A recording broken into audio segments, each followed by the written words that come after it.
Good afternoon. My name is Anjana Rajan, and it is such a pleasure to be here in London with all of you at State of Open. I especially want to thank the organizers of this conference for inviting the White House to be part of this really important discussion.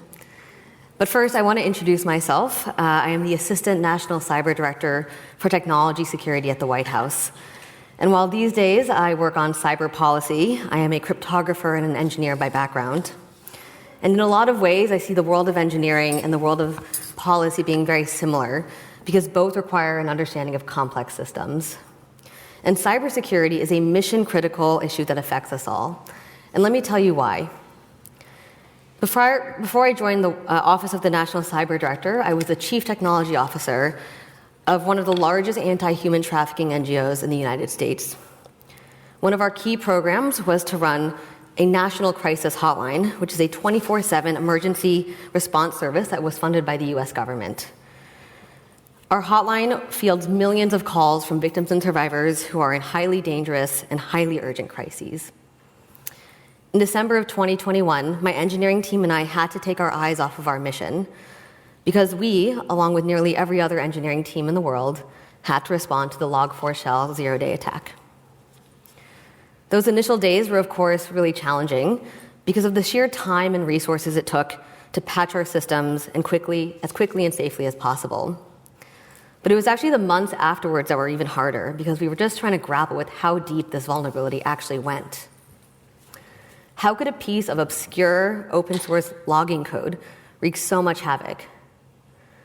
I remember thinking to myself in those immediate moments, how many lives are we neglecting right now responding to this crisis? How much trust are we gambling with victims and survivors who hold us accountable to keep their confidential data safe? And how can I fully know that we've secured every inch of the cyber supply chain when I can't even see the edges of this incredibly complex ecosystem? These were the thoughts that were going through the heads of every technical leader of every major institution around the world. And it was clear that securing the software supply chain was a very urgent and very complicated problem that we were all accountable for. The Log4j incident was an inflection point for the US government because we realized that we had to have a resilient, safe, and equitable cyberspace. And that's precisely the mission of the Office of the National Cyber Director at the White House. We serve this mission in two ways. First, by focusing on the long-term strategic planning, and second, by executing on near-term tactics to mitigate existing vulnerabilities. And ultimately, our goal is to seize the momentum back from the adversary and reimagine cyberspace with an affirmative vision that is consistent with our values. When I was asked to join ONCD and to lead our open source software security work, I was honored to serve my country, and I was humbled to be part of a team that was doing this important work. At ONCD, we often say that a secure and resilient cyberspace is a national security imperative, an economic prosperity imperative, and a democracy imperative. And we must build policy solutions that sit at the nexus of these three pillars. And to us, nothing embodies this complexity more than the open source software ecosystem. When the US government thinks about open source, we inevitably think about the threats it poses. For example, we think about how hackers, backed by nation states, weaponized well-known pieces of open source software in an ongoing campaign that compromised organizations in the media, defense, and aerospace industries. We think about how certain governments exploited vulnerabilities in open source software to monitor and oppress ethnic minority groups. And so we see the ripple effects across our critical infrastructure when one open source component breaks. And understandably, we worry about how the risk interdependencies between technologies can be exploited by our adversaries and harm our national security. But in spite of these risks, I do believe that we need to think about solving this problem differently, with more nuance and with more optimism. Because open source software is a force multiplier for good as well. The same principles that make our software ecosystem crumble are the same principles that make it grow. With open source software, engineering now becomes composable. It means that once we solve a problem, we don't need to keep reinventing the wheel.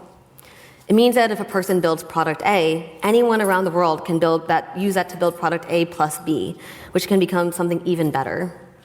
And that's a huge driver of our global economy. As many of you also know, open source is not just a technical attribute, it's an ethos and a philosophy as well. The open source community believes that software and data should be available and transparent for all, which means that the open source software ecosystem has become a key part of the human rights toolkit. For example, we see the open source software community in Ukraine banding together to scale cryptographic libraries to defend against Russian cyber warfare.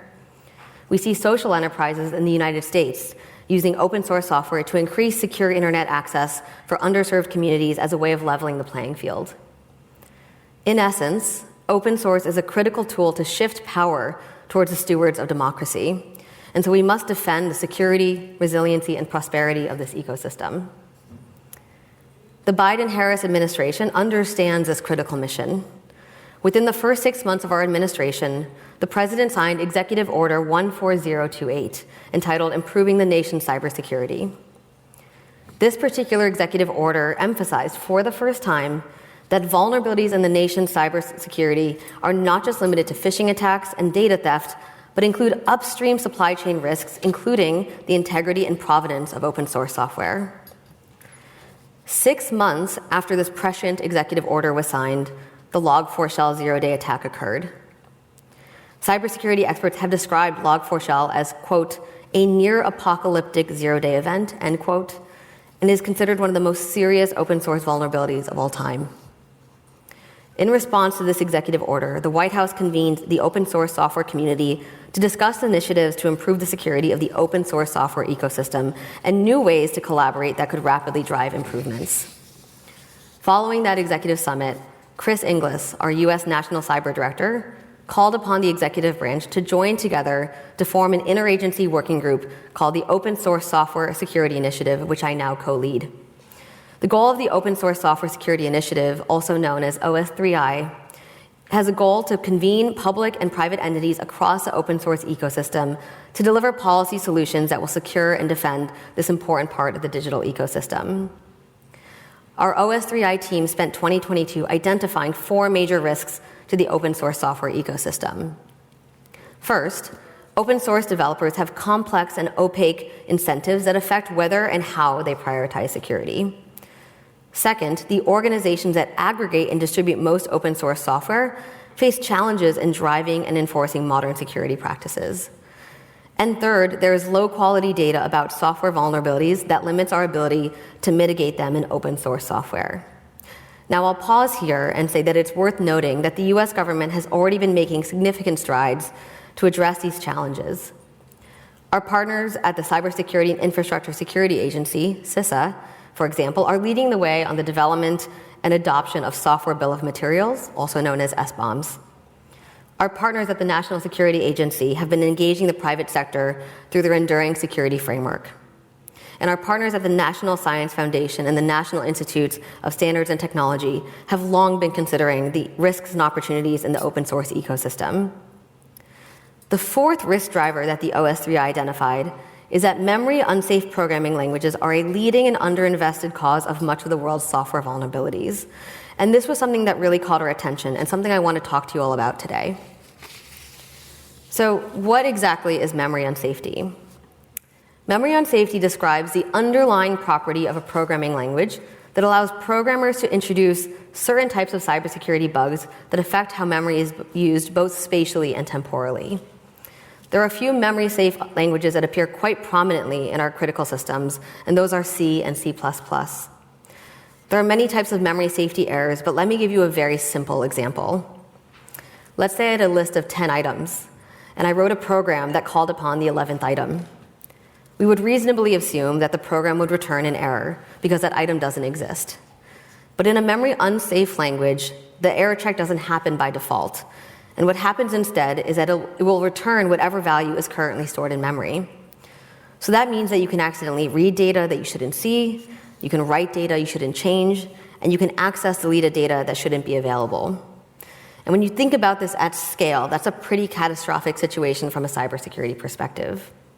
Now, you can certainly write your program to manually mitigate against these risks, but all an adversary needs is to attack your system is just one overlooked memory unsafe bug.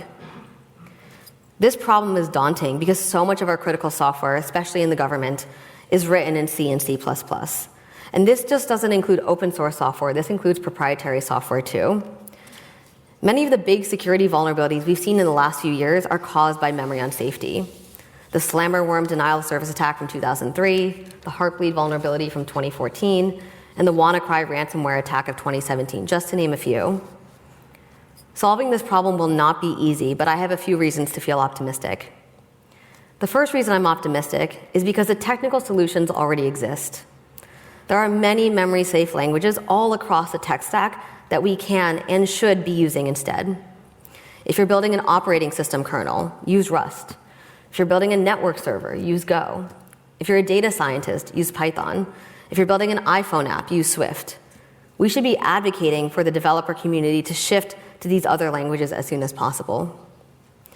The second reason I'm optimistic is because making the switch to memory-safe languages has an outsized impact. Research shows that for software written in memory-safe languages that switch to memory-safe languages will eliminate 70% of the software's critical vulnerabilities. Now, while there is no silver bullet for securing the software ecosystem, this is certainly a significant step in driving its resiliency. The reason this excites us at the Biden-Harris administration is because we're seeing how good engineering practices are driving good cybersecurity policy. If we think about this as a supply chain risk management problem, then our goal is to go as upstream as possible in the supply chain so that we can build security solutions at scale. Every single cyber issue starts with a line of code. That means the most atomic unit of the software supply chain is the programming language itself. If the language is not safe, then nothing we build in that language is safe either. And I would advocate that advocating for the adoption of memory-safe languages is the single most impactful thing that government leaders around the world can do for our collective cybersecurity. So how do we make a memory-safe world a reality and not just rhetoric? The OS3I is leading a multi-pronged implementation strategy to move the football down the field, recognizing that we need both short-term wins and long-term sustainability. And I want to tell you a bit about how we're approaching this. First, we have to address the vast amount of technical debt across the global IT ecosystem. The US is already taking great strides to modernize our infrastructure to upgrade to post-quantum cryptography, and we're arguing that we should use those same efforts to also upgrade to memory safety as well. Second, we must coordinate a portfolio of diverse funding opportunities to make sure we're aligning our resources to our aspirations. We must fund and encourage research that eases the transition to memory-safe programming languages.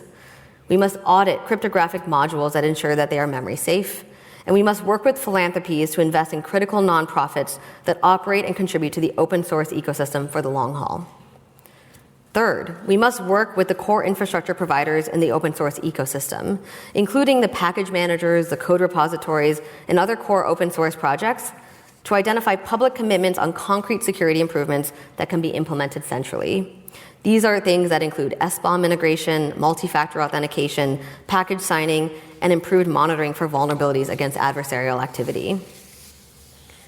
These are just some of the things that we can do today, but we also need to think left of boom too, meaning we can't just sit around and wait for the next open source security crisis to happen. We need to also proactively think ahead about the threats that are around the corner. Let me give you one example. Last week, the White House shared the administration's roadmap to mitigate the risks against cryptocurrencies. The goal is to ensure that the technologies underpinning these digital assets are protecting consumers by default. And cybersecurity must be part of those consumer protections too. The OS3I is already thinking ahead about how cybersecurity of cryptocurrencies, because Web3 and blockchain are intrinsically an open source ecosystem. So the same challenges that we see today will most certainly follow us into this new frontier. We have been exploring and validating a hypothesis that memory on safety poses a risk in emerging open source technologies too, including decentralized Web3 assets and cryptocurrencies. And the stakes are even higher, because it's not just putting ordinary data at risk, it's putting an entire financial system at risk too. So we need to make sure that the programming languages for smart contracts are memory safe. And we do this by funding the research and development of safer programming languages and creating the market incentives to adopt cybersecurity in the Web3 ecosystem.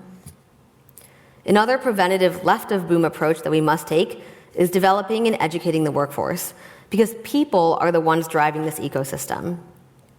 One of the big reasons we hear that memory safety is not prioritized is because there's a really steep learning curve in adopting new languages and new technical skills. In order to promote increased use of memory-safe languages, we need to bake these ideals into the education systems directly. So we are working with academia and research institutions to ensure that they are teaching memory-safe languages in secondary and post-secondary education so that we are preparing the next generation of engineers to make cybersecurity by design the default. As international government leaders, there are a few things that we can commit to doing to ensure the cybersecurity of the global open source ecosystem. First, we must make this a policy priority. In our upcoming US national cybersecurity strategy, we boldly commit to the security of the open source ecosystem. We specifically call for a few things, including scalable solutions to migrate large code bases to safe languages, options to directly fund migrations for critical open source projects, and an option to directly fund the creation of tools and infrastructure to complete migrations to safe languages more easily. Second, we must think about sustained financial investment for the long term in this important infrastructure.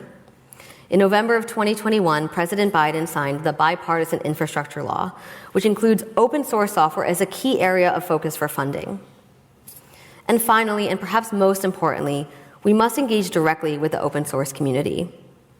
A few weeks ago, we invited members of the cybersecurity research community to the White House and listened to them on a range of important technical issues, among them which included open source software security. But the open source software community is global, and so we must make sure that we're working together as an international community. This is why forums like this, like State of Open, are so important because it allows us to talk about solutions to these universal and global problems. I will end on these closing remarks. The fundamental idea of open source is quite simple and quite beautiful. It states that when we pool our ideas and our innovation together, the whole is greater than the sum of the parts. And that anyone who has access to these ideas are only limited by their own creativity and entrepreneurship. This is a profoundly democratic concept that we must actively work to protect. There are many actions we can take in the short term to secure the open source ecosystem, but I believe that the future of open source software security must require a paradigm shift. We are reminded and inspired by President Eisenhower's bold vision for the development of the interstate highway transit system. The exigent threat from adversarial nations moved him to work together with Congress to invest in infrastructure the likes of which had never been seen by a generation prior. 75 years later, the highway of today exists in cyberspace, and we need the same long-term, sustained investment for securing the foundation of the internet, and we can start with open source software. If we want to protect this ideal, then we must not leave the security and the safety of the open source ecosystem up to fate. We must choose to build it in a resilient way for the generations to come. Thank you very much.